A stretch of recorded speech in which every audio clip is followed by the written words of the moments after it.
गुफुर गाबनि गराय सिमाङाव नुयोब्ला मा जायो आरो माखौ फोरमायो? जुदि गुफुर गाबनि गराय सिमाङाव नुयोब्ला बियो जोबोद मोजां सिमां, मानोना गुफुर गाबखौ जों हिन्दु धोरोमाव बयबो गोथार होनना सानना लायो आरो गराया देरहासारनायनि। नोंथांमोननि फैबाय थानाय समा गाहाम जागोन आरो हाबाफोरा मोजां जागोन आरो बे सिमाङा नोंथांमोनहा जुदि साख्रि मावो आरो बेयाव प्रम'सन जानो हागौ आरो बिजनेस एबा फालांगि खालामो बेयावबो दावबायलांनो हागौ बे सिमाङा फोरमायो। बे सिमांखौ जुदि आइजोआ नुदोंबोला बे सिमाङा जोबोरैनो गाहाम आरो दावगालांनायनि फारसे फोरमायो।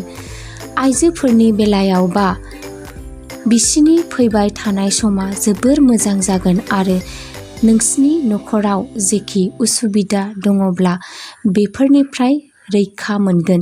जुदि नोंथाङा साख्रि मावोब्ला प्रम'सन मोनगोन। जुदि नोंनि फिसाया साख्रि मावो आरो बिजनेस मावोब्ला बेयावबो लाब जागोन। बेयावहाय धन सम्पथिबो मोननो हागौ।